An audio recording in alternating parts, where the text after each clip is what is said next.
Friends, post office నుంచి భారీ సంఖ్యలో ఉద్యోగాలండి.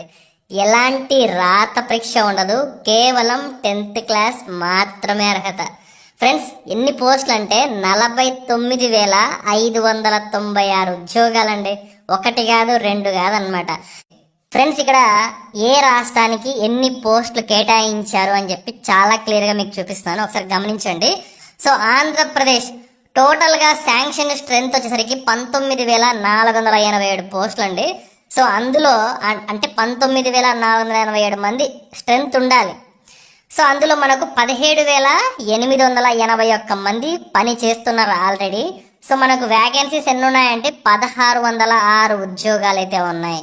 ఇక అరుణాచల్ ప్రదేశ్ చూసుకున్నట్టయితే 1,144, అస్సాం 1,635, బీహార్ 2,962 పోస్టులు, ఛత్తీస్గఢ్ 1,607 పోస్టులు, గోవా 772 పోస్టులు, గుజరాత్ 1,727 పోస్టులు, హర్యానా 337 పోస్టులు, హిమాచల్ ప్రదేశ్ 565 పోస్టులు, తర్వాత జార్ఖండ్ 2,361 పోస్టులు, కర్ణాటక 1,529 పోస్టులు, కేరళ 2,239 పోస్టులు, మధ్యప్రదేశ్ 3,085 పోస్టులు. ఫ్రెండ్స్, ఇవన్నీ కూడా ఖాళీగా ఉన్న పోస్టులు అన్నమాట. సో తర్వాత మనకు మహారాష్ట్ర చూడండి.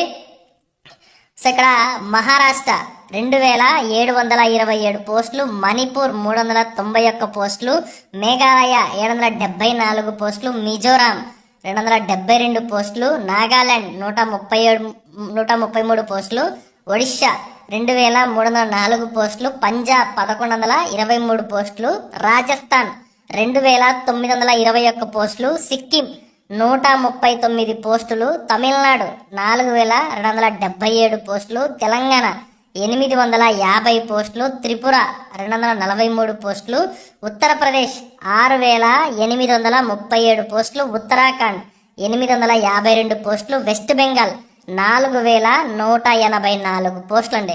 సో ఇవన్నీ మీరు కానీ లెక్కిస్తే 49,596 పోస్టులు ఖాళీగా అయితే మనకు ఉన్నాయండి పోస్టల్ డిపార్ట్మెంట్లో. సో స్టేట్ వైజ్గా 49,596 పోస్టులు. సో చూసినట్లయితే ఎప్పటికీ ఈ వ్యాకెన్సీస్ జూలై 20వ తారీఖు నాటికి స్టేట్ వైజ్ వ్యాకెన్సీస్ అనమాట. ఏం ఉద్యోగాలు? గ్రామీణ డాక్ సేవక్ ఉద్యోగాలు. మరి వీటికి క్వాలిఫికేషన్స్, ఏజ్ ఇవన్నీ ఏంటన్నా అని చెప్పి చూస్తే చూడండి, ఏజ్ లిమిట్ ఎంత ఉండాలి ఈ ఉద్యోగాల కంటే? మినిమం 18 సంవత్సరాలు అండి, మ్యాక్సిమం 40 ఏళ్ళ వరకు మీరు అప్లికేషన్ పెట్టుకోవచ్చు. ఎస్సీ ఎస్టీలకు ఇక్కడ చూడండి మనకి క్లియర్గా ఇచ్చారు. ఎస్సీ ఎస్టీ అభ్యర్థులకు 5 ఏళ్ళు, ఓబీసీ అభ్యర్థులకు 3 ఏళ్ళు, ఎకనామికలీ వీకర్ సెక్షన్స్ వాళ్ళకైతే రిలాక్సేషన్ ఉండదన్నమాట. వాళ్ళు అంటే 18 to 40 ఇయర్స్ లోపలనే ఉండాలి. ఒకవేళ మీరు ఫిజికలీ హ్యాండిక్యాప్డ్స్ అయితే జనరల్ కేటగిరీ సంబంధించి 10 ఏళ్ళు, తర్వాత మీరు ఓబీసీ అభ్యర్థులు అయితే 13 ఏళ్ళ వరకు రిలాక్సేషన్ ఉంటుంది. ఎస్సీ ఎస్టీ వాళ్ళు అయితే 15 ఏళ్ళ వరకు. సో ఎడ్యుకేషన్ క్వాలిఫికేషన్ ఏముండాలి మనకు? సో మనకు చూసుకున్నట్లయితే 10th class secondary class examination అంటే సో చూడండి 10th స్టాండర్డ్ అనమాట. సో 10వ తరగతి అనేది పాస్ అయ్యి ఉండాలి. ఖచ్చితంగా 10వ తరగతిలో మ్యాథమెటిక్స్ మరియు ఇంగ్లీష్ అనేది మీరు చదివి ఉండాలి. అలాగే మీకు లోకల్ లాంగ్వేజ్ వచ్చి ఉండాలి. ఏంటి లోకల్ లాంగ్వేజ్? సో మనకు తెలుగు భాష, ఏది మన యొక్క తెలంగాణ మరియు ఆంధ్రప్రదేశ్కు తెలుగు భాష అన్నమాట. అర్థమైందా? విద్యార్హతతో పాటు మనకు అంటే 10th క్లాస్ మార్క్ లిస్ట్ అంటే జస్ట్ రాత పరీక్ష ఉండదన్నమాట. So 10th class mark list ఉండాలి. దాంతోపాటు మీకు కంప్యూటర్లో నాలెడ్జ్ ఉండాలి. అలాగే సైకిల్ తొక్కడం వచ్చి ఉండాలన్నమాట. సో మీరు ఆ ప్రాంతంలో ఆ గ్రామీణ మీకు ఏదైతే పోస్టింగ్ ఇస్తారో ఆ గ్రామీణ ప్రాంతంలో మీరు నివసించగలగాలి. అంటే అక్కడున్న వాళ్ళతో కలిసిమెలిసి పోవాలన్నమాట. సో వీటిల్లో సెలెక్ట్ అయితే మనకు శాలరీస్ ఎంత వస్తాయి అంటే బీపీఎంగా కానీ మీకు పోస్టింగ్ వస్తే మీకు అన్ని అలవెన్సెస్ కలుపుకొని మీ చేతికి ఒక 23,000 రూపాయలు దాకా వస్తుంది. కట్టింగ్స్ కూడా పోను. సో ఇక్కడ 29,380 అని చెప్పారు కదా, కట్టింగ్స్ అన్నీ పోను మీ చేతికి ఒక 23,000-24,000 రూపాయల మధ్యలో అయితే మీ చేతికి ఇస్తారు. అలాగే అసిస్టెంట్ బ్రాంచ్ పోస్ట్ మాస్టర్ కానీ డాక్ సేవక్ కానీ మీరు కానీ పోస్టింగ్ వస్తే సో మీకు 24,000 అని చెప్తారు. కానీ 19,000, 20,000 ఆ మధ్యలో మీకు శాలరీ అయితే రావడం జరుగుతుందండి. ఫ్రెండ్స్, ఈ పోస్టులకు సెలెక్షన్ ఎలా చేస్తారు? నేను తమ్నేల్లో ఎలాంటి రాత పరీక్ష ఉండదని చెప్పాను కదా, అది 100% నిజం.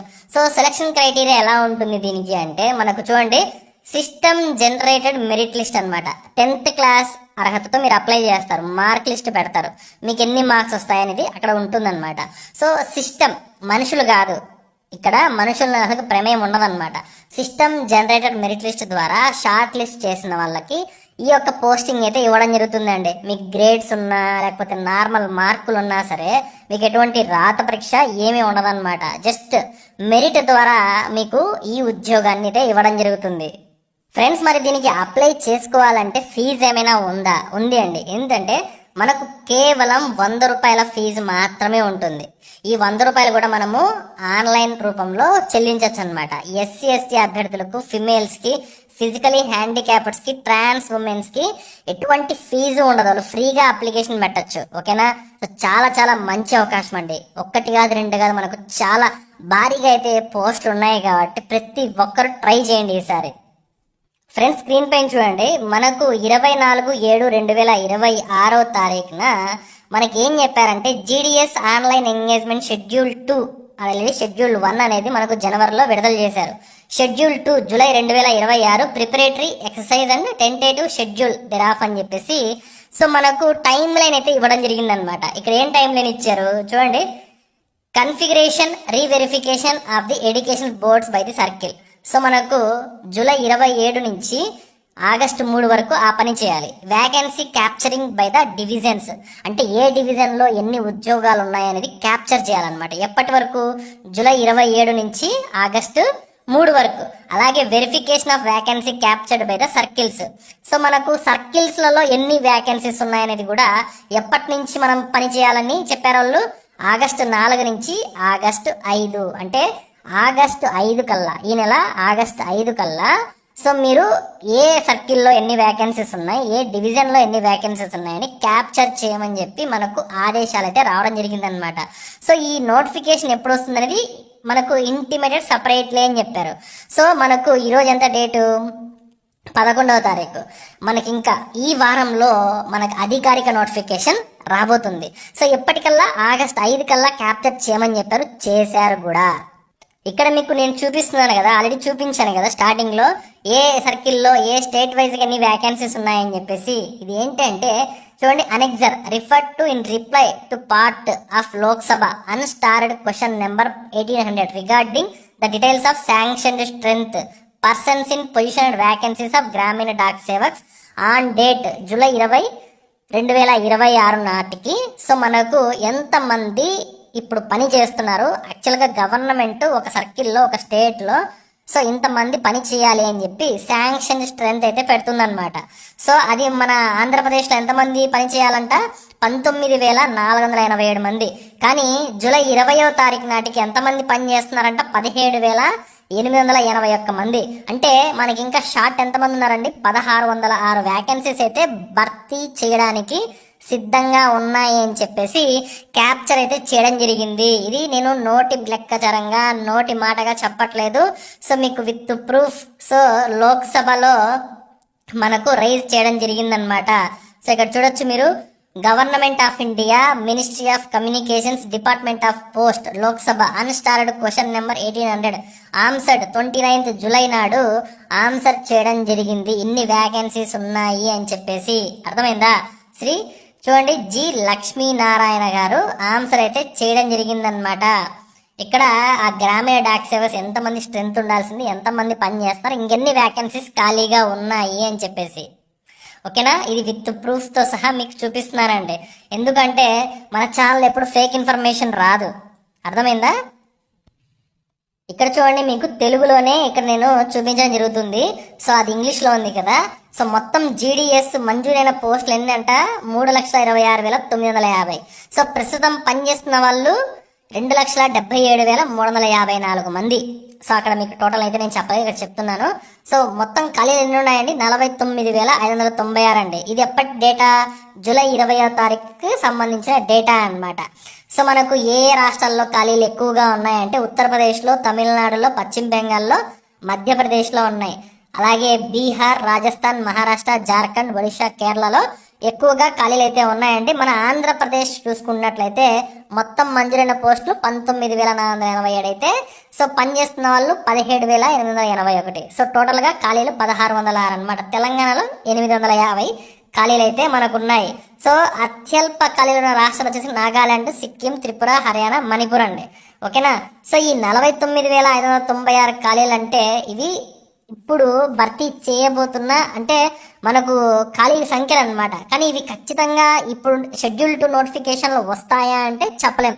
సో ఎందుకంటే మనకు వాళ్ళు ఎన్ని ఖాళీలు ఉన్నాయో క్యాప్చర్ చేశారనమాట ఆ యొక్క ఆదేశాల ప్రకారంగా ఎన్ని ఖాళీలు ఉన్నాయి అని చెప్పేసి. కానీ ఈ సంఖ్యతో మనకు నోటిఫికేషన్ వస్తుందా చెప్పలేము. ఇది ఎవరు చెప్పలేరనమాట. దీంట్లో సగం భర్తీ చేస్తారా లేకపోతే మొత్తం భర్తీ చేస్తారా అనేది పోస్టల్ డిపార్ట్మెంట్ మాత్రమే నిర్ణయించగలదు. సో మీకు ఉన్న ఇన్ఫర్మేషన్ అయితే తెలియజేస్తున్నాను కాబట్టి ఎవ్వరు కూడా నిరుత్సాహపడద్దండి. ఖచ్చితంగా మనకు సో 30,000కు పైగా అయితే ఖాళీలు అయితే ఖచ్చితంగా వస్తాయన్నమాట. ఈసారి జాబ్ కొట్టాల్సిందే ఖచ్చితంగా. వన్స్ నోటిఫికేషన్ అఫీషియల్గా ఈ వారంలో ఖచ్చితంగా విడుదలైతే అవుతుంది మనకు ఆగస్టులో అనమాట. సో ఇంకొక 3-4 రోజులు, ఒక వారం లోపలే విడుదలవుతుంది.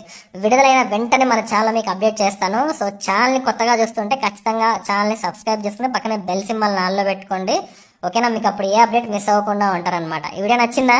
సో చాలా ఎఫర్ట్స్ పెట్టి అన్ని రీసెర్చ్ చేసి ఈ వీడియో చేస్తున్నాం. సో ఖచ్చితంగా వీడియోని లైక్ చేయండి. ఇటువంటి మరిన్ని జాబ్ అప్డేట్స్ కోసం మన ఛానల్ని రెగ్యులర్గా ఫాలో అవ్వండి. ఉంటాను. హ్యాపీ